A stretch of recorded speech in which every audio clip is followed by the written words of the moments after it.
Hey everybody, welcome back to News to Science, where we discuss comics, movies, games, and more. And today I want to talk to you about a new comic run that's going on right now in Marvel, and that is Ultimate Spider-Man. That's right, not to be confused with the original Ultimate Spider-Man that ran in the early 2000s to like the mid 2000s, but this one is an entirely different universe, and it just has the same title as the original Ultimate Spider-Man. And in case you haven't been caught up with it, there are right now 4 issues, with the 5th issue being launched tomorrow, and I'm really excited for it.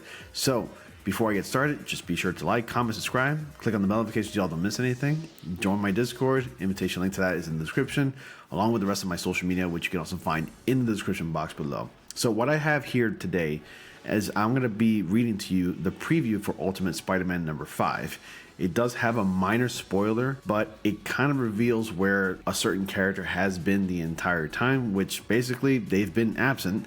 So if you are wondering where, in this case, Norman Osborn has been, who's a well-known foe, villain of Spider-Man, and the original Green Goblin in Earth 616, well, this will explain why. So before I get into the spoilers, just a spoiler warning ahead. If you don't want to know what happens, click away right now. You have been warned. Here we go. So Ultimate Spider-Man number 5 preview confirms Norman Osborn's fate in the new Ultimate Spider-Man universe. The new Ultimate universe is notably different in many respects.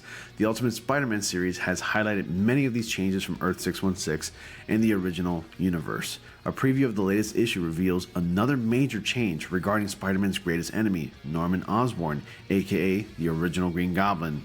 Written by Jonathan Hickman with art by David Messina, Ultimate Spider-Man number 5 opens with a flashback. The brief scene reveals that Norman Osborn of this reality is every bit the abusive father he is in most incarnations. However, it also reveals just how Harry Osborn came to take control of the family firm at such a young age. But based on what I read here, because I did manage to read these couple of comic panels before I show you everything, I did read a couple of these comic panels, and based on what I got from this is that I didn't actually pick up him being abusive. I picked up him being more of a cold person. Yes, he's a father, but he's been rather more direct and cold than he is abusive. So it's kind of odd that whoever the author of this article is kind of confused the two. That's exactly what I picked up. I'm just saying in my opinion. But anyway, we can read the comic panels right now. It starts off with the back of Norman Osborn. He says, "Let me guess, he's running late." And then the next one, somebody comes up and says, "I'm sure he'll be here soon, and I'm sure he'll have a good reason." Norman replies with, "No, you're either where you're supposed to be or you're not. Anything else is just an excuse," and he shouldn't for himself. "Oh, and I suppose the great Norman Osborn has never been late to anything in his life." And then Norman replies with, "I was, just once and never again. This is him. You want me to?" And then he says, "No, Emily, let me." So this is basically Harry's mom and dad. Norman picks up and he says, "Harry." And then Harry responds with, "Hey, Dad, I'm sorry, I thought I called Mom.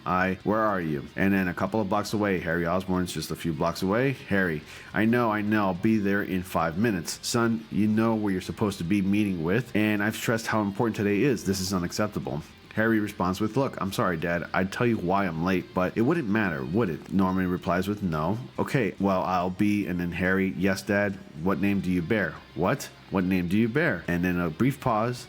Harry responds with, "Osborn." And then Norman says, "Yes. It's a great name. It means something."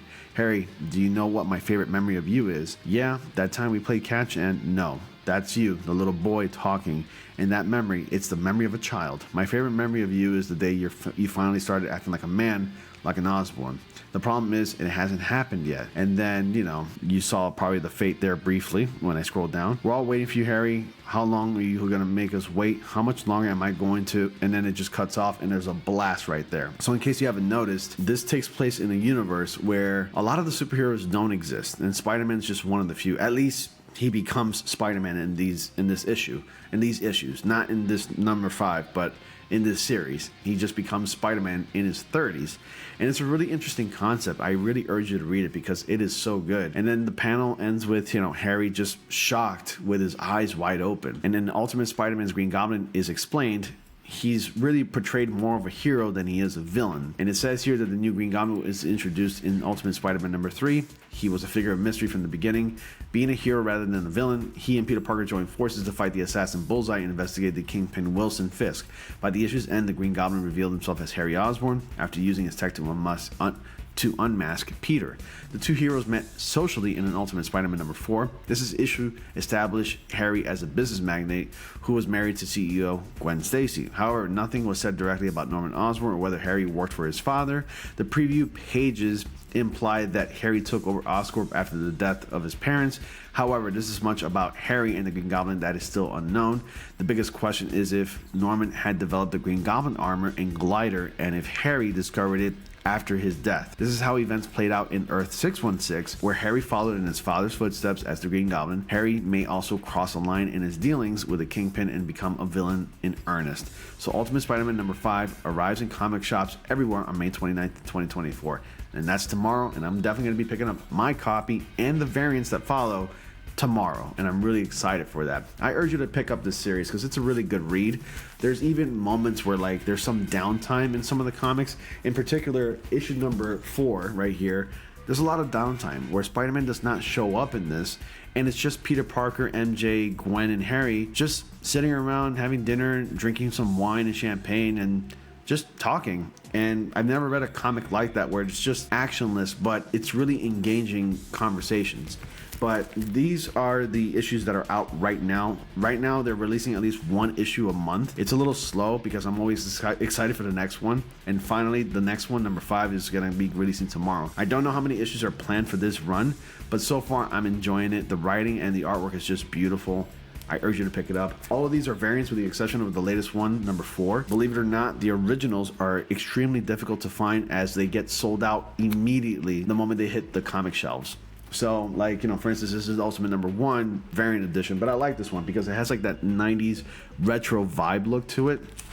This is actually close as it can be to like the number 2, but it's a variant because there's no text on it. And this one is obviously a variant of number 3. Didn't make it on time to pick up the original. And then here is the original number 4. I don't have the variant for this because I didn't have it in my box, at least where I am subscribed to at a comic shop that I go to almost all the time. But I made sure that they include variants as well every time I go pick them up. But anyway, that's all that I have, and I'm really excited for the next issue. You let me know if you're collecting Ultimate Spider-Man and if you're reading it, and also let me know what other comics you're reading as well. I definitely would like to know as well. Anyway, guys, that's all I wanted to talk about, and if you enjoyed this, thank you all so much for watching and tuning in. And as always, be sure to like, comment, subscribe, and click on the bell notifications so you all don't miss anything. Dislike the video if you did, and I'll see you all in the next comic panel.